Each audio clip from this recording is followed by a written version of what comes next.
Olá pessoal, tudo bem? Continuando a nossa aula. Na aula passada a gente estava estudando, né? Nas aulas passadas a gente estava estudando a independência dos Estados Unidos, a independência da América Espanhola, né? Particularmente essa aula é um complemento lá da independência da América Espanhola, né?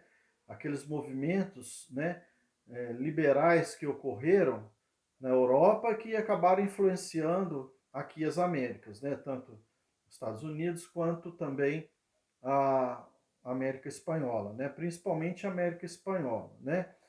Bom, então vamos fazer um apanhado, um assunto importante, não pode se deixar de comentar isso daqui, né? Por exemplo, que né, o principal motivo da independência da América Espanhola, né, deixando de lado um pouquinho aí os Estados Unidos, o principal motivo da independência da América Espanhola é simplesmente o fato de que o sistema feudal, né, da Europa chega ao final, ele se esgota, né? Aquele sistema também capitalista, né, mercantil, também se esgota, né? E surge o capital industrial, né, na Inglaterra, né? Ou seja, o que se esgota? O feudalismo na Europa, né? E também se esgota aquele capitalismo mercantilista, ou seja, de colonização. De Portugal, Espanha, vir buscar aqui ouro, né, e produtos e tal, e ganhar com isso, né, ganhar dinheiro, ouro, metalismo, né, acumulação de capitais. Né, isso termina. Termina quando? Ou começa a terminar quando? Quando a Inglaterra começa a sua industrialização. Né, ela se torna industrializada.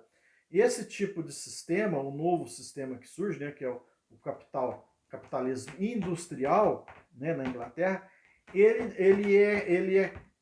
esse sistema antigo, né, esse sistema antigo de colônia não serve, não se encaixa, né, no novo sistema capitalista. Por quê? Porque aqui nas colônias era principalmente o quê? A mão de obra básica era o quê? Era escravo, né? E índio. E esse pessoal não ganhava salário. E isso já é um ponto negativo para o capitalismo industrial, porque o capitalismo industrial, a indústria, ela produz, ela precisa de alguém para comprar esse produto. Né? Ela tem de produzir, ela só se mantém através da produção. E essa produção, ela precisa de dinheiro, alguém que compre com dinheiro, né, esse produto. E escravo não compra, não tinha salário. Então esse foi um dos primeiros motivos, né, que se esgotou esse sistema, né? Então também veio uma onda, né, aqui na América de libertação, né? Porque aqui na América já estava se construindo uma elite, né? Uma elite, né? Aqui no Brasil já tinha uma elite, né, de brasileiros, né, nascidos aqui.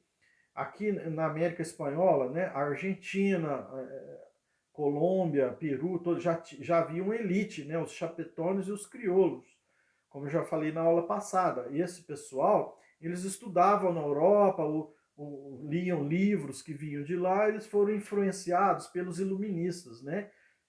A própria Revolução Francesa também influenciou muito, a libertação dos Estados Unidos também influenciou muito essa elite aqui, né? Então vamos ver aqui no gráfico como que eu fiz aqui para vocês explicar isso.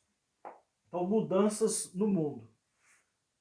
Trouxe independências, né? As mudanças que ocorreram no mundo, igual eu já citei, desencadearam os processos de independência, né? Por exemplo, então, quais foram essas mudanças? Então, o capitalismo industrial que surgiu, né? O novo sistema de produção aqui, capitalismo industrial, né? Vai gerar uma burguesia, né? O capitalismo industrial faz nascer uma burguesia, né? Que é o dono da indústria, né? É o chamado burguês, né? E esse capitalismo industrial, ele é baseado no liberalismo, né? Ou seja, liberalismo. Não naquele sentido de liberal, não, né, de fazer o que quer, não é isso. Liberalismo no sentido de a menor influência, né, do Estado possível, né? E a lei e o mercado, né, ou seja, o mercado ele se controla por si só, né? Isso é liberalismo, né? Ou seja, não intervenção do Estado e que o próprio mercado ele controla por si só, ele mesmo se autorregula, ou seja, o que quer dizer isso? Por exemplo, quando tem muito feijão, quando se produz muito feijão, o que acontece com o preço? Abaixa. Quando entra na entre-safra, quando acaba, por exemplo, o feijão ou leite, o que acontece com o preço? Diminui a quantidade de produto, aumenta o preço, né? Então é a questão da oferta e da procura. Isso é chamado de lei da mão invisível, né? Porque é igual uma balança, sobe e desce. Tem muito produto sobrando, o preço abaixa.